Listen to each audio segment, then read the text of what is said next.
एक एक सीट का नतीजा, एक एक सीट का विश्लेषण आज आप तक बड़े आसान तरीके से पहुंचाने वाला है। केवल एक टच पर पूरा इतिहास भूगोल निकालकर राजनीति का एक एक सीट की हम आपके सामने आज रखने वाले हैं, जिसकी झलक आपको चित्रा दिखाएंगे। चित्रा, बिल्कुल रोहित, और ये जो बड़ी तैयारी देखिए विधानसभा के बाहर तो हम लोग यहाँ पर बैठे हुए हैं, लेकिन ये जो बड़ी तैयारी हमने करके रखी हुई है, बहुत सीधे और सरल शब्दों में आपको समझाने की तैयारी है। ये बहुत बड़ी स्क्रीन पे पूरी की पूरी 243 सीटें आप देख रहे हैं। जैसे जैसे आंकड़े सामने आते जाएंगे, सबसे पहले पहला रुझान माना यही जा रहा है 8:15 से 8:30 बजे के बीच तक आ जाएगा, और उसके बाद इसके रंग बदलते हुए चले जाएंगे।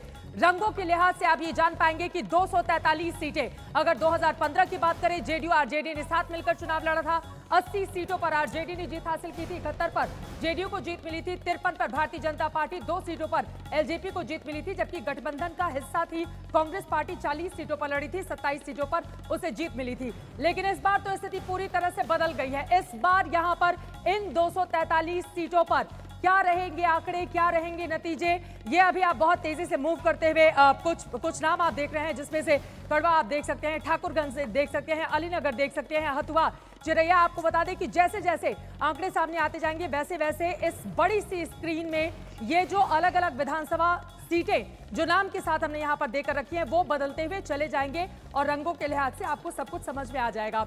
लेकिन अब दूसरी तरफ ये कंप्यूटर बाबा हमेशा की तरह 2019 के लोकसभा इलेक्शन में भी शानदार तरीके से हमने आपके सामने रखा था, और अब एक बार फिर से जब बिहार में बदलाव की बयार की बात कही जा रही है, एग्जिट पोल के नतीजों को लेकर उत्साह का माहौल महागठबंधन में है, लेकिन वही दूसरी तरफ अपने अपने दावे हैं एनडीए के। तो यहाँ पर हम आपको दिखाते हैं कि वो कौन कौन से बड़े चेहरे हैं, महारथी। सबसे पहले उन पर हम नजर डालेंगे, वो कौन कौन से महारथी हैं जिनकी प्रतिष्ठा आज दांव पर लगी हुई है। शुरुआत कर लेते हैं चंद्रिका राय से। आपको बता दें कि लालू प्रसाद यादव के बड़े बेटे के समधी हैं चंद्रिका राय, जेडीयू से उन्होंने चुनावी मैदान में अपनी किस्मत आजमाई है। क्या रहता है इस बार उनकी किस्मत क्या रहती है, ये महत्वपूर्ण होगा। अनंत कुमार सिंह, यहाँ पर कुमारी मंजू वर्मा, अंजुम आरा, कृष्णनंदन वर्मा, लेकिन महत्वपूर्ण होगा ये भी देखना तेजस्वी यादव। बात कर लेते हैं तेजस्वी यादव की राघोपुर सीट की। आपको बताते चले कि राघोपुर से दूसरी बार चुनावी मैदान में है तेजस्वी यादव।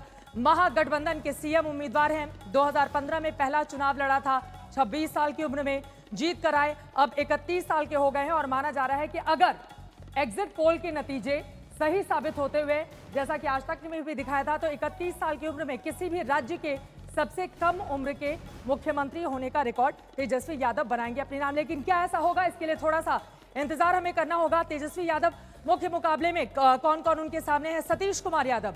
2010 में सतीश कुमार यादव ने यहां पर टक्कर दी थी राबड़ी देवी को। आपको बता दें कि यहां से हरा दिया था, लेकिन भारतीय जनता पार्टी के ये उम्मीदवार क्या बड़ी टक्कर तेजस्वी यादव को दे पाएंगे, क्योंकि 2015 में वो हार गए थे। तो सतीश कुमार यादव के अपने दावे हैं। वहीं दूसरी तरफ एलजेपी के राकेश रोशन ने भी इस मुकाबले को काफी ज्यादा दिलचस्प बनाकर रखा हुआ है। दूसरी तरफ एक युवा चेहरे की हम बात कर लेते हैं, पुष्पम प्रिया चौधरी। हालांकि ये राजनीति में कितना कमाल कर पाएंगी ये तो कहना अभी मुश्किल है, लेकिन सुर्खियां इन्होंने बहुत बटोरी हैं। आपको बता दें कि 2-2 जगहों से चुनावी मैदान में है, एक तरफ पटना की बागीपुर सीट से और एक और दूसरी सीट से ये चुनावी मैदान में है। इनका क्या होगा देखना दिलचस्प रहेगा। कुछ और चेहरों पर जल्दी से नजर डाल लेते हैं। जीतन राम मांझी। जीतन राम मांझी का क्या होगा? मुख्यमंत्री जिसको बनाया था नीतीश कुमार ने, हम अपनी नई पार्टी के साथ जेडीयू के गठबंधन में है, लेकिन इस बार इनकी भी प्रतिष्ठा दांव पर लगी हुई है। 7 सीटों पर हमने चुनावी मैदान में अपने उम्मीदवारों को उतारा है, जिसमें से 3 इनकी ही पार्टी से आते हैं। आपको बता दें, एक तरफ उनके समधन है, दूसरी तरफ उनके दामाद हैं, और तीसरी तरफ खुद जीतन राम मांझी है। तो इनकी भी प्रतिष्ठा इमामगंज बिहार गया की महत्वपूर्ण सीट है, यहाँ से चुनावी मैदान में है। चलिए आगे बढ़ते हुए अब कुछ महत्वपूर्ण गुडलक सीट भी आपको दिखा देते हैं, जिसके जरिए आप जरा समझ पाएंगे कि दरअसल इन गुडलक सीट का मतलब और मायने क्या होता है। 29 ऐसी बिहार की 243 में से 29 ऐसी गुडलक सीट हैं जिनको आप ग्रे एरिया में देख भी पा रहे हैं। दरअसल कहा जाता है कि यहां पर जो भी पार्टी जीतती है उसी का मुख्यमंत्री बनता है। हालांकि पिछले 3 चुनावों से ऐसा ही देखने को मिला है, लेकिन इस बार क्या होता है थोड़ा सा इसके लिए भी आपको इंतजार करना होगा। ये पूरा का पूरा मैप आपको हम दिखा रहे हैं। और वहीं शहरी क्षेत्रों की बात करें तो आपको बता दें बिहार में बहुत कम शहरी क्षेत्र हैं। शहरी जो मेन क्षेत्र हैं वो सिर्फ 13 हैं। जैसा कि यहाँ पर आप देख पा रहे हैं, यहाँ पर क्या होता है देखना महत्वपूर्ण होगा। वैसे शहरी क्षेत्रों में भारतीय जनता पार्टी अच्छा करती रही है, लेकिन इस बार क्या तेजस्वी यादव यहाँ पर सेंधमारी में कामयाब होंगे, ये महत्वपूर्ण होगा। अर्ध शहरी क्षेत्रों की हम बात कर लें, ये देखिए ये 17 अर्ध शहरी क्षेत्र हैं, क्योंकि बिहार में बड़ी आबादी गाँवों में बसती है। शहरी क्षेत्रों का हाल आपने देख लिया। ये अर्ध शहरी क्षेत्र जो 17 हैं, यहाँ पर भी एनडीए का पलड़ा भारी रहता है, लेकिन इस बार क्या होगा ये महत्वपूर्ण होगा देखना। और वहीं दूसरी तरफ ये ग्रामीण क्षेत्र आप देख पा रहे हैं, 213 ग्रामीण क्षेत्र हैं, यानी कि ज्यादातर हिस्सा ग्रामीण क्षेत्र का। और इस मैप के जरिए आप समझ सकते हैं कि ग्रामीण क्षेत्र के मतदाता ही तय करने वाले हैं कि इस बार का मुख्यमंत्री कौन होगा। क्या 59 साल के नीतीश कुमार बाजी मार ले जाएंगे या 31 साल के तेजस्वी यादव उनके सामने मुश्किलें पैदा कर देंगे, ये देखना काफी ज्यादा महत्वपूर्ण होगा।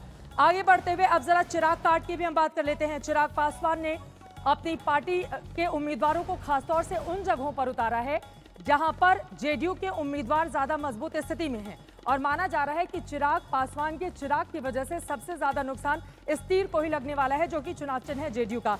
यहाँ पर आप देख पा रहे हैं कि चिराग से किसे लगेगी आग। कुछ देर के इंतजार के बाद ये आंकड़े भी तब्दील होने लगेंगे। उसके बाद पता चलेगा कि आखिर चिराग पासवान ने सबसे ज्यादा नुकसान रामविलास पासवान के निधन के बाद चिराग पासवान का ये बहुत बड़ा निर्णय, अकेले चुनावी मैदान में जाना, बीजेपी का भी साथ नहीं लेना, और अब उसके बाद चिराग किसको फायदा पहुंचाते हैं और किसको नुकसान, और खुद उनकी पार्टी क्या करती है जिसने 2015 की बात करें तो सिर्फ 2 सीटों पर जीत हासिल की थी, ये भी देखना काफी ज्यादा महत्वपूर्ण होगा। तो ये एक एक करके लगातार हम बताते जाएंगे अंजना, और ये महत्वपूर्ण होगा क्योंकि ये बहुत बड़ा सेटअप और हमारी बहुत बड़ी तैयारी, और इसी के जरिए दर्शक बिल्कुल आसान भाषा में इस बात को समझ पाएंगे किसकी होगी जीत, किसकी होगी हार। बस थोड़ा सा इंतजार अंजना। और मैं आपको यही कहना भी चाह रहा था कि सारे पत्ते अभी मत खोलिए, थोड़ा सा सस्पेंस दर्शकों के लिए बरकरार भी रखा जाए कि जैसे ही नतीजे और रुझान आने शुरू होंगे, हमारे पास क्या क्या इसमें ऐसी चीजें हैं जिनको देखने के बाद वो न केवल नतीजे जान पाएंगे, विश्लेषण समझ पाएंगे, बल्कि ज्ञानवर्धन भी कर पाएंगे अपना बिहार की राजनीति के बारे में और देश की राजनीति के बारे में। और सिर्फ नतीजे ही सामने नहीं होंगे, हम आपको ट्रैकर भी दिखाएंगे कि किस सीट में किसने पिछली बार कैसा किया था और इस बार कहां है। यानी आप न सिर्फ भूगोल और इतिहास देखेंगे, गणित भी समझेंगे कि आंकड़े क्या कह रहे हैं इन तमाम सीटों पर। हम आपको तस्वीरें भी अलग अलग जगहों की दिखाएंगे, हमारे तमाम सहयोगी जुड़ रहे हैं। देखिए इस बार जो दिलचस्प बात है चित्रा, उसमें यह है कि हमने अलग अलग जो चिराग कार्ड है, हमारे एग्जिट पोल के मुताबिक लगभग 30 से 40 ऐसी सीटें इस बार है जहां पर चिराग पासवान कम मार्जिन वाली सीटों पर खेल खराब कर सकते हैं एनडीए का। राघोपुर में भी यही शिकायत थी बीजेपी के उसी उम्मीदवार की जिन्होंने पिछली बार राबड़ी देवी को शिकस्त दी थी इस सीट पर। तो ये एक एक जो फैक्टर है, जिन्हें हम एक्स फैक्टर भी कह रहे हैं, वो सब हम वहां पर दिखाएंगे चित्रा। बिल्कुल सही कहा आपने। जल्दी से एक जरा सीधी टक्कर की भी बात कर देते हैं, क्योंकि बहुत जरूरत हो जाती है इस बात की सीधी टक्कर आखिर कहां कहां कौन कौन से ऐसे उम्मीदवार। देखिए इसके जरिए हम आपको बताएंगे कि कौन जीता कौन आ रहा है। ये एक दिलचस्प तरीके से इन चेहरों के जरिए दरअसल स्ट्राइक रेट हम आपको बताएंगे, और जैसे जैसे रुझान सामने आते रहेंगे उसके बाद आपको पता चल जाएगा कि 2015 के मुकाबले भारतीय जनता पार्टी कहां पर खड़ी हुई है। और वहीं दूसरी तरफ अगर बीजेपी ने 2015 में आपको बता दें जेडीयू के साथ चुनावी मैदान में नहीं गई थी, लेकिन वोट प्रतिशत उसका सबसे ज्यादा रहा था, लेकिन सीटों के हिसाब से सिर्फ 53 पर आकर वो रुक गई थी।